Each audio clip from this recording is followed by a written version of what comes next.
Bonjour, je vous salue vous tous. On va commencer donc par l'examen de session 2 en maths 5. Avant de continuer, pense à t'abonner et à activer la cloche pour ne rien rater. Donc ça c'est maths 5, ça résume tout sur les matrices. Donc on va faire les questions de cours, l'exercice 1, l'exercice 2, l'exercice 3, l'exercice 4, et ça sera tout. Et cet examen-là résume tout sur les matrices. Tout. Il ne laisse rien. C'est tout résumé. De premier semestre suivi de deuxième semestre. Parce que c'est une session de rattrapage.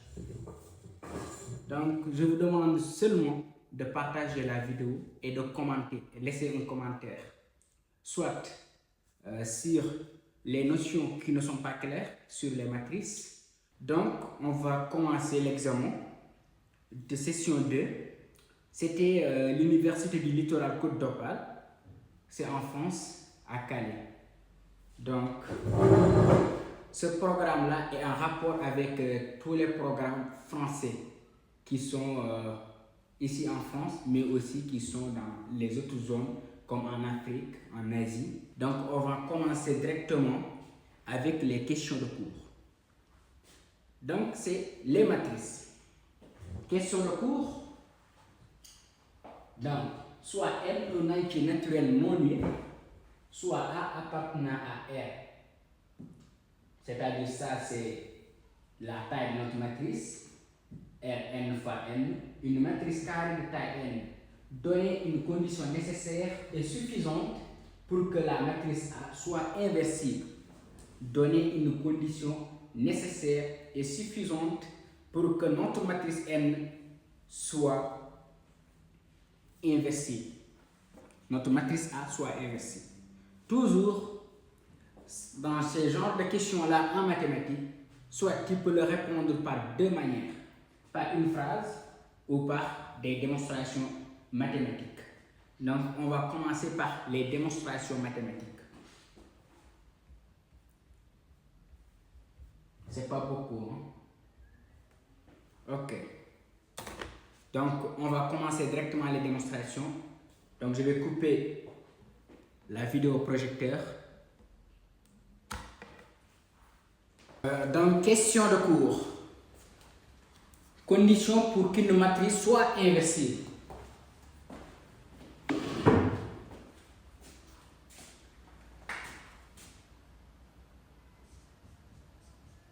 Examen. Maths.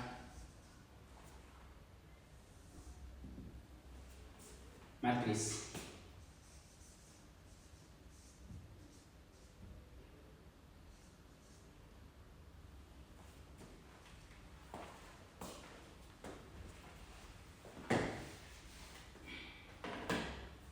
Donc, on va faire les matrices.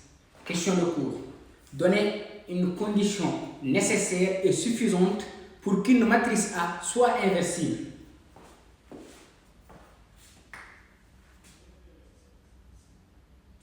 Une condition nécessaire et suffisante pour qu'une matrice A soit inversible.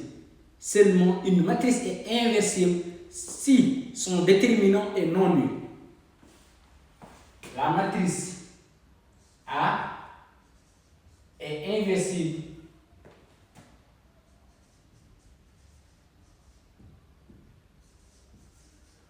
si det, c'est le déterminant de A est différent de Z. Seulement cette condition est nécessaire et tu as tous tes points. La matrice A est inversible si le déterminant de A est différent de Z. Condition pour que l'ensemble F soit un sous-espace vectoriel de E. Il faut que F existe. C'est ça la première condition de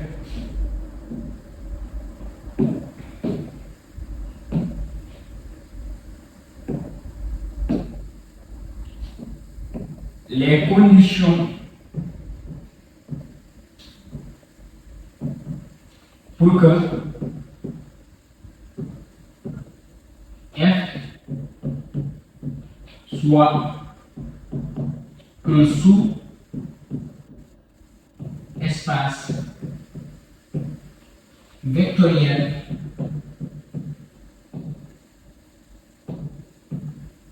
de E. Première condition, petit a, il faut que F soit différent de l'ensemble vide. F existe. Mais aussi, il faut que F soit stable. Petit b, F soit stable par addition.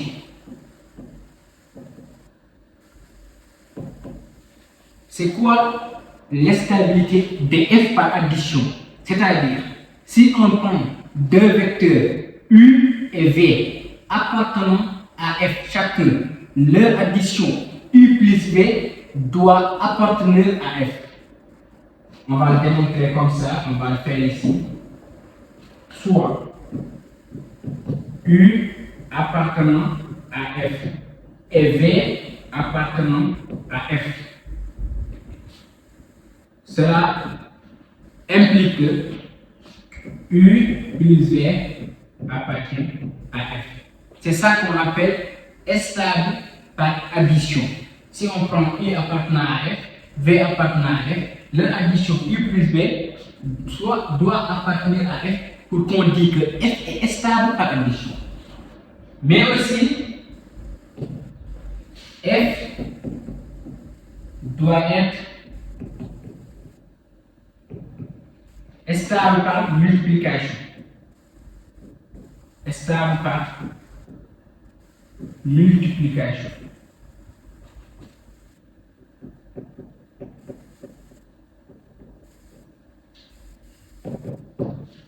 F doit être aussi stable par multiplication. C'est quoi? C'est quoi F est stable par multiplication si on prend, c'est-à-dire un scalaire lambda et un vecteur U.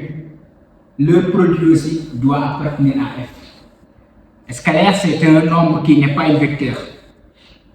Donc, on prend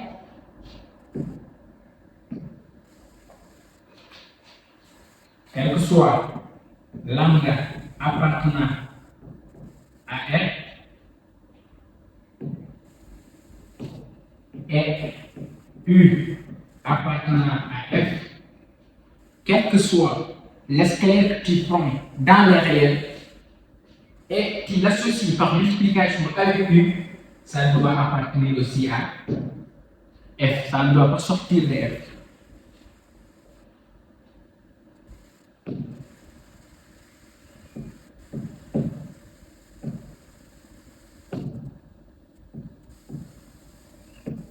Implique que lambda U appartient à F. Donc, mais aussi, le vecteur nul. Le vecteur nul aussi doit appartenir à F. Et la dernière condition, c'est-à-dire que F doit être inclus dans E. Et ça, ce sont C, A, B, C, D et F. Ces 5 conditions-là, si on les réunit, donc on peut dire que F est donc un sous-espace vectoriel de E. C'est-à-dire, F existe, F est stable par addition, F est stable par la multiplication, et le vecteur nul appartient à F, et F est inclus dans E. Donc, si on a ces 5 conditions-là, on peut bien dire que F est un sous-espace vectoriel de E. C'était les questions de cours, c'était 2 questions de cours. Une matrice est irréversible si son déterminant est non nul. Et l'autre, c'était Bon, comment démontrer que f est un sous-espace vectoriel de E? Il faut que f existe, il faut que f restart par l'addition, par la multiplication, vecteur nul appartenant à f et f inclus dans E. Et c'est bon, c'était les questions de cours pour la session de rattrapage de l'examen 2022 de l'Université du Littoral Côte d'Opale à Calais, en France aussi. C'est l'exercice numéro 1 donc. Donc, on va faire l'exercice numéro 1.